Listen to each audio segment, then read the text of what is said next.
Throughout history, some of the greatest philosophers and thinkers have discussed and wrote about broad and overarching topics such as ethics, meaning, and good and evil. The nature of philosophy itself and its immensity of reach challenged philosophers and authors alike to write and cram as many concepts into one book as they could.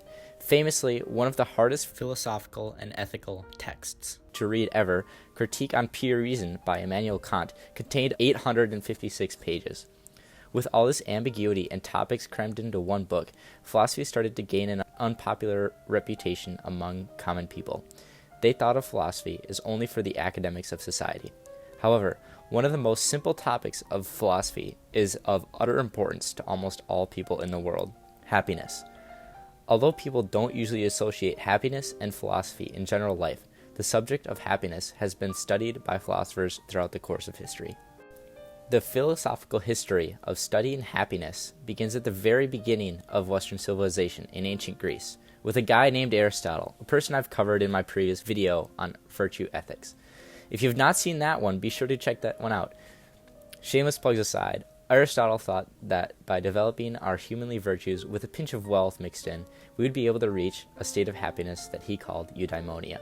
This word literally means well spirit when translated from Greek, and for good reason, because Aristotle thought that by achieving eudaimonia, our spirit would be set in alignment with true goodness or wellness. Of course, when Aristotle started to mention ideas of the metaphysical spirit, he turned many common people off to the idea of eudaimonia, just like what happened when philosophers started to challenge each other and write longer and more convoluted novels and essays. However, one philosopher emerged as a voice for the common folk of ancient Greece. He wanted to know how common people experienced happiness, with none of the metaphysical claims that previous philosophers relied on. He is known by the name Epicurus, and he is perhaps the original frat boy and founder of all frat houses.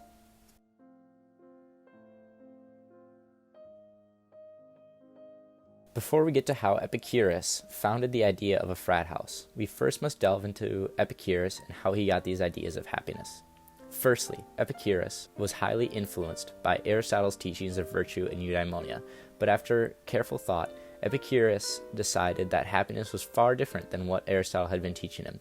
Epicurus, in some senses, made happiness a common feeling. While Aristotle believed that only some people were able to attain happiness, Epicurus thought most everyone was able to attain happiness in life. He spent most of his life examining what made common people happy, unlike Aristotle, who examined what made philosophers happy.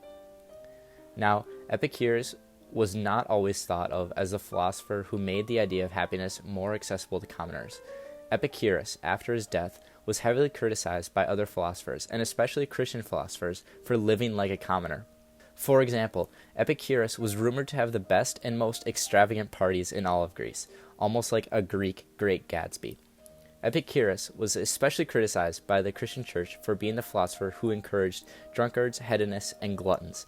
However, Epicurus and his ideas were not like this at all. In fact, Epicurus was extremely opposed to the overindulgence of these drunkards and gluttons. In a more accurate depiction of Epicurus, he was said only to ever own 2 shirts at one time, and is quoted in saying that he is married to philosophy. So, although people may get the impression that Epicurus was the leader of a community of overindulgers, he was actually minimalistic and simple, which makes his ideas about happiness even more valuable.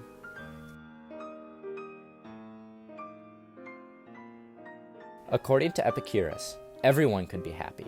However, that is not to say that happiness requires nothing. Epicurus, throughout his teachings, heavily distinguished that even if everyone can be happy, not everyone takes the necessary steps to be happy.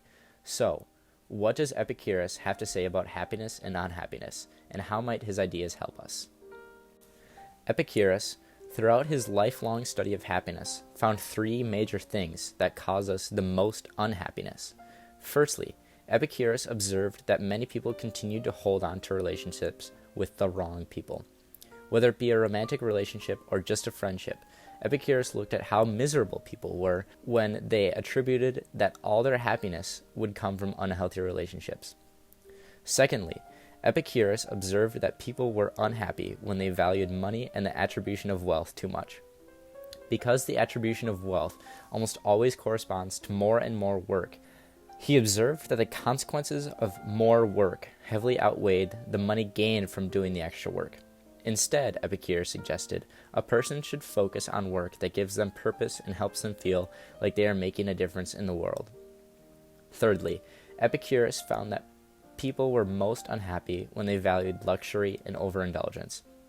Even if on the outside these people looked happy, Epicurus discovered that overindulgence is too much for true happiness. With all these things that cause unhappiness, Epicurus recommended 3 ways to counteract the 3 ways that people become unhappy. Firstly, if bad relationships cause us unhappiness, then good relationships can cause us great happiness. Epicurus noted that the most happy people had relationships that they truly cared about, and this was not just for romantic relationships. Epicurus emphasized the importance of good friendship. He found that people were most likely to be happy with a good set of friends than they were with one romantic partner. So, with this discovery, Epicurus founded the first Greek frat house. He bought a large house, invited all of his good friends, and lived with his friends for most of his adult days. Secondly, Epicurus and all of his friends decided that they would quit working for just money and focus on doing things that would make them happy, with money coming second. Some of his friends would write novels or care for horses, but it didn't matter what a single person did, as long as they were doing something that they loved to do. Thirdly, by doing both of these previous things, Epicurus suggested that we can find inner calmness that gives rise to minimalism and a rejection of overindulgence and luxury. Epicurus teaches us what makes us the most happy, and it centers around good relationships and meaningful work.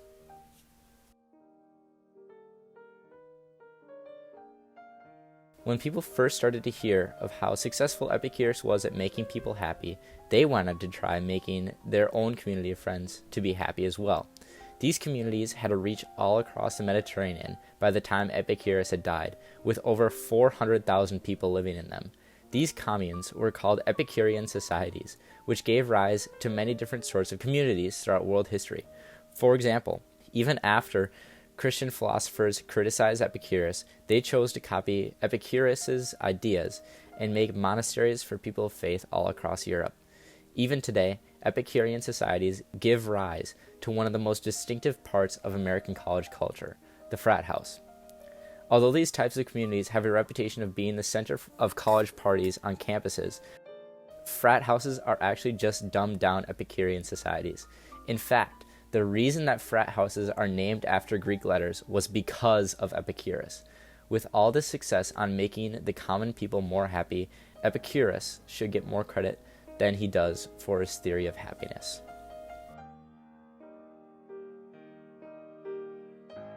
Epicurus, although his name is forgotten by many, still holds responsibility for one of the greatest theories of happiness today.